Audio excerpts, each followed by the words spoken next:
Guys are doing good, and in this video I will be telling you about what you need to know as an international student here in Canada.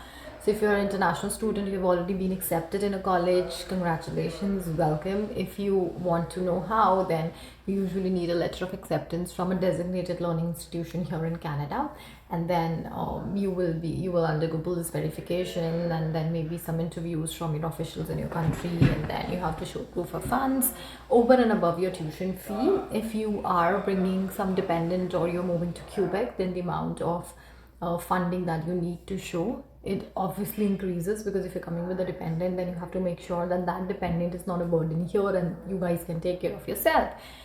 Investments could be shown in various forms, like if someone is giving you the money, then there could be a letter, then bank statements, or in whatever form you have money there, it can be shown there.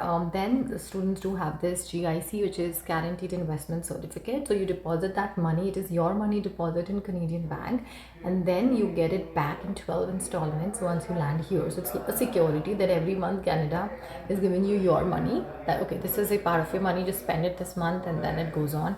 You can also buy GIC to expedite your process from Scotia Bank. It goes from $10,000 to $50,000. So you can buy it. So once you are here and everything is approved, now you want to come to Canada and you're landing here, please make sure that you check on the latest travel rules, because it keeps on changing. Quarantine could be 14 days, 5 days, it just depends. So just keep a track on that. Keep a track on the airline. What are the testing requirements? They need it 48 hours before, 72 hours before, 24 hours before. How many times you need to check? Is coming from third country make sense, or direct flight make more sense? Which is more easy in terms of balancing the cost? So you need to do all that analysis. Please make sure you are aware of every single rule while you are traveling, so that there's no complication for you, because as a student, as it is, you are confused and overwhelmed with everything, leaving your home country, and then when this comes into picture, it becomes a little difficult. So once you land here, where will you stay? So the college in which you're taking admission, they might have some support groups that can help you. If not, there are various pages on Facebook. If not, Kijiji is a very famous application here, way of finding the rented home. And of course, if you plan to buy too, but let's focus on rent. So the rent can vary from $300 to there is no limit. It depends on whether you want to stay in basement, individual or sharing. You want to stay in apartment or condo. You want to stay in a house, it is sharing. You want to occupy which room, with utilities, without utilities. So there's so many things. If you have a car, then is that car allowed? Are they even giving the parking spot? So everything will come into picture there. So make sure you do a check there, do your R&D. Do not say, oh, let me book Airbnb, I'll come in and then I figure out something. It's always good to check Facebook groups and do Kijiji and then find something for yourself before you land here. It becomes a little easy. If you do not have anyone, you do not know what to do, please write in comments. I will try my best to connect you with the all possible links that will help you depending on your budget. Then moving on, scholarships. If you are in a college, and the various colleges, they have options of scholarship. It depends on how much you score in a particular semester. So you make sure you work hard, and then yeah, you are eligible. Irrespective of the fact you're an international student, you will be eligible for certain grants, and you just need to work a little hard towards it depending on which college you're taking part in. Then what else do you need? You need a bank account. So you can, so the GIC that you take, if you've taken it from a particular bank, you may continue having a bank account there.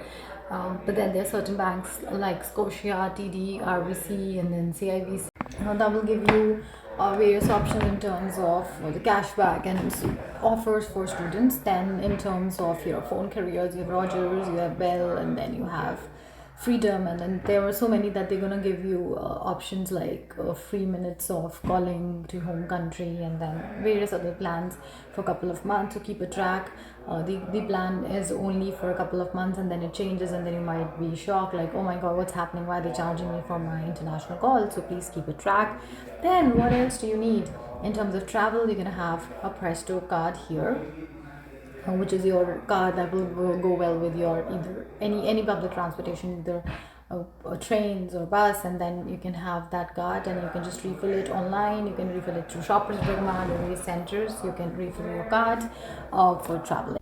You can work for 20 hours a week. which is loud. You can work on your SIN, which is your social insurance number. SIN means everyone knows that you're working. You'll not be eligible to pay any tax, but still you have to file a tax. You will get something in return because you're not making that much. You're still not in that category. Students to work on cashier. Cash means no one knows and everything goes into your pocket. So student do work. Then talking about the culture shock that students might have. It also depends on the weather you're coming here. So for instance, if you're coming during winters, anything between December to Feb, you will feel the winters, they are a little harsh, and you need to just make sure you have all the layers and you pack yourself all the good things. And then if you're coming in summers, you'll feel a little pleasant. Still March, April, May are a little cool as to be called a summer. But then the proper summers are June, July, and then a bit of August, and then the weather changes. But it's beautiful. It's a beautiful place, depending on which province you're coming. Then these provinces have their healthcare plans too. Even some colleges have it, so they're gonna have their own private health plan cards. They're gonna give it to you, and yeah, that's how it works. And you just need to check which province you're going to, what exactly, what help your college is providing, and all that stuff.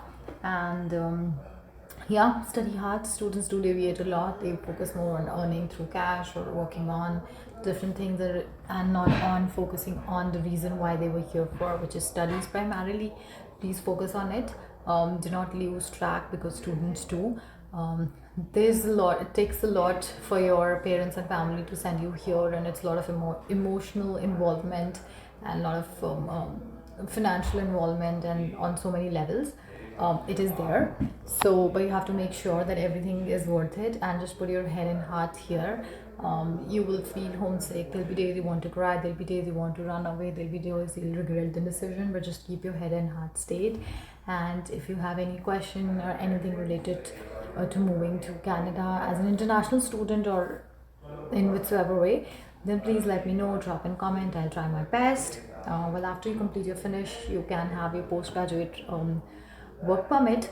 And what is it? So if your program is varies from 8 months to less than 2 years, you're gonna get the work permit corresponding to the length of your program. If it's more than 2 years, you're gonna get a work permit for 3 years. So yeah, that's all about it. Still, if you have some questions, drop some questions, send me an email, and all the very best. Bye.